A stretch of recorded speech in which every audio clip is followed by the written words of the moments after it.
mencuci tangan. Mencuci tangan terus sama ibu itu, mau cuci tangan bisa membuat kita gagal. Ya, karena beberapa lahan rumah sakit mengharuskan kita benar dulu cuci tangan.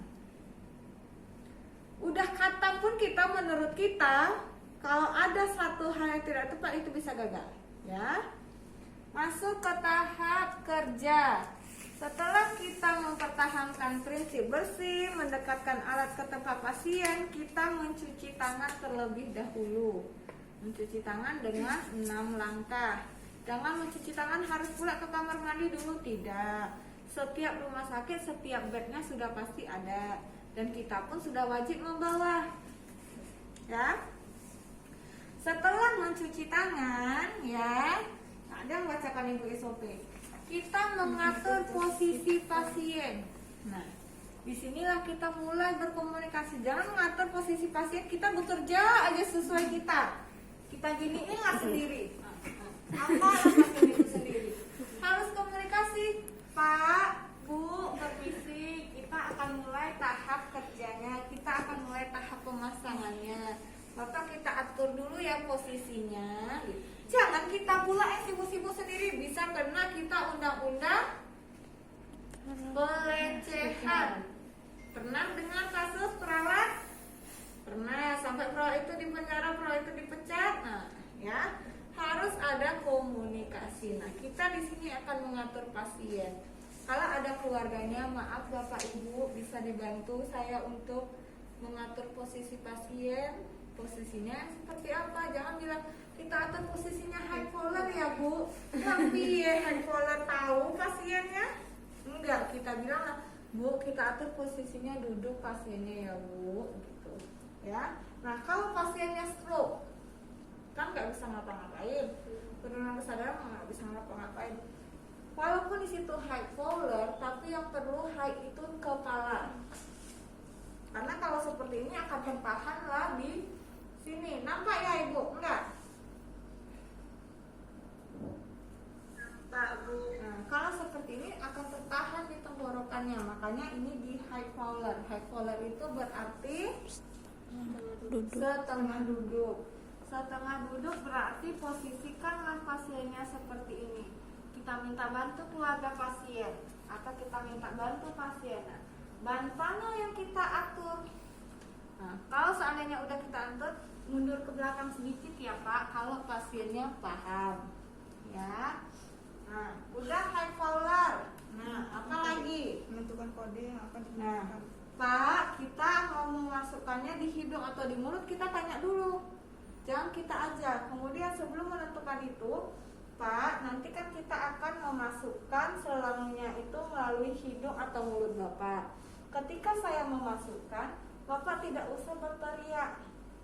Ya, cukup Bapak ancungkan tangan atau Bapak naikkan tangan Bapak, itu tandanya Bapak tidak nyaman.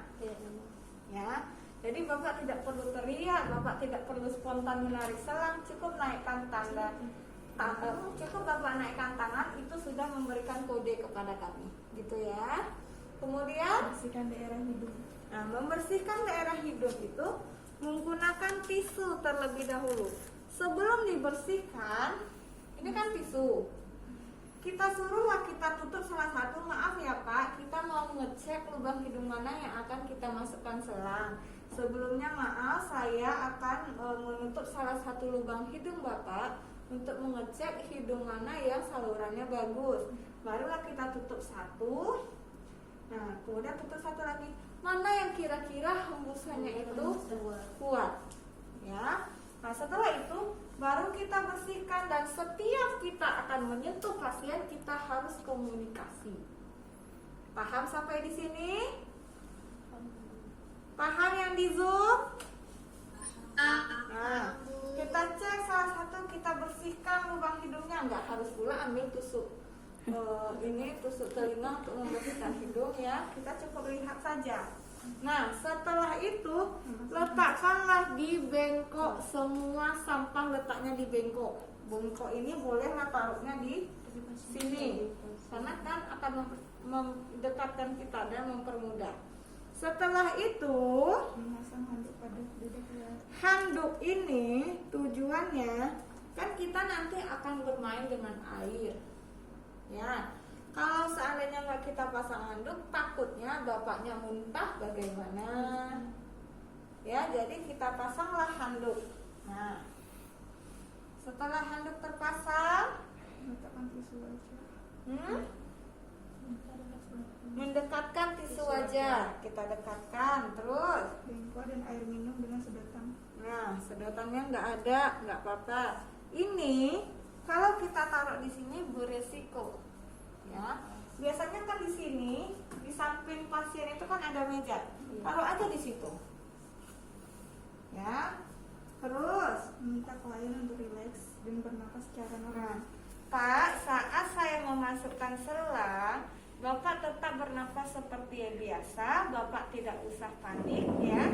Cukup nanti kalau Bapak merasakan sesuatu hal yang tidak enak, cukup angkat tangan. Nah, lanjut.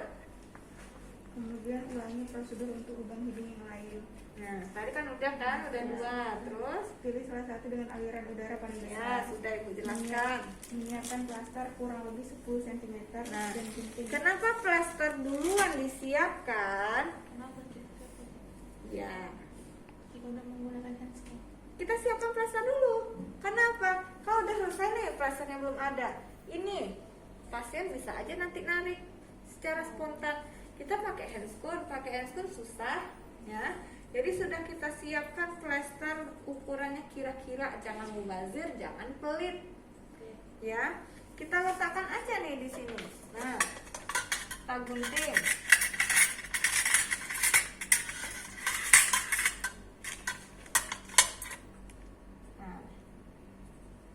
Pernah belajar membuat kupu-kupu? Nah, sudah seperti ini, kita gunting di tengahnya.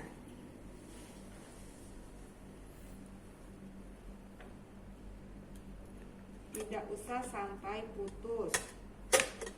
Nah, sudah seperti ini, lanjut SOP dibacakan. Memakai sarung tangan. Nah, sarung tangan yang kita pakai adalah sarung tangan bersih. Akan berbeda jika kita menggunakan sarung tangan steril. Kalau sarung tangan bersih tinggal pakai gini aja. Kalau sarung tangan bersih ya ribet. Dah. Selesai memasang sarung tangan. Mengukur panjang selang NGT.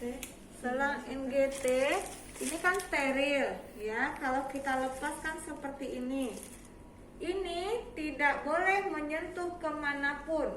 Nah, kan pasti kita akan segini-gini kan. Ininya yang kita ambil, ini kita gulung. Nah, terus mengukur ada dua cara. Ada yang dari telinga. Ketika mengukur ini tidak boleh tersentuh ke pasien karena ini steril. Mengukurnya seperti ini, dari telinga ke hidung, dari hidung ke PX. PX itu prosesus.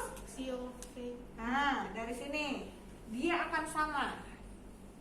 Kemudian dari sini ke sini sama. Ya, jadi kurang lebih sepanjang ini yang akan kita masukkan ke dalam lambung si pasien. Nah, setelah ini tertanda, biasanya ada lagi orang yang ngasih tanda dengan plester. Ya, kita ingat aja, ya. Bisa juga kita dengan seperti ini. Setelah itu, Memberi jelly. Harusnya tadi jelinya kita siapkan terlebih dahulu. Ya, nah, jelly yang ini kan steril. Jelinya seperti ini. Di mana? Jadinya seperti ini. Ininya kita buka. Ininya kita potek. Ininya kita seperti menyuntik biasa. Nanti jelly ini bukan langsung ke selang, tapi kita jelinya kasih ke sini, ke punggung tangan. Jelinya sebanyak apa, Bu? Tidak usah banyak-banyak. Ini kan tujuannya untuk pelicin supaya masuk. Contoh, ya, mana jeli kita? Nih, Kita kasihlah ke sini. Nah, kalau kita kasih ke sini, otomatis dia akan menggumpal. Tapi kalau kita kasih ke punggung tangan seperti ini, kita cukup seperti ini saja. Paham? Setelah itu, kita memasukkan ke hidung pasien. Memasukkan ke hidung pasien bisa menggunakan pinset atau menggunakan langsung dengan tangan. Kalau menggunakan pinset seperti apa, Bu? Nah, ini tangan kepala pasien kita tahan dengan punggung tangan. Perhatikan punggung tangan yang terkena jeli. Jangan udah di sini Bu jeli, ini pula ini tempelkan ke jidat pasien. Menggetarlah badan pasien. Ya. Nah, seperti ini. Ini kita pasien ketika seperti ini, kita mintalah dia untuk menegakkan apa bahasanya? Mendongakkan apa? Mendongakkan kepala. Nah, Pak, selangnya akan mulai kita masukkan, minta tolong bantuannya untuk Bapak mengangkat kepala, kalau enggak kita yang posisikan. Nah, tahanlah benda nih, masukkan ke mulut pasien, ke hidung pasien. Nah, kalau mau menggunakan pinset seperti ini, ininya tetap di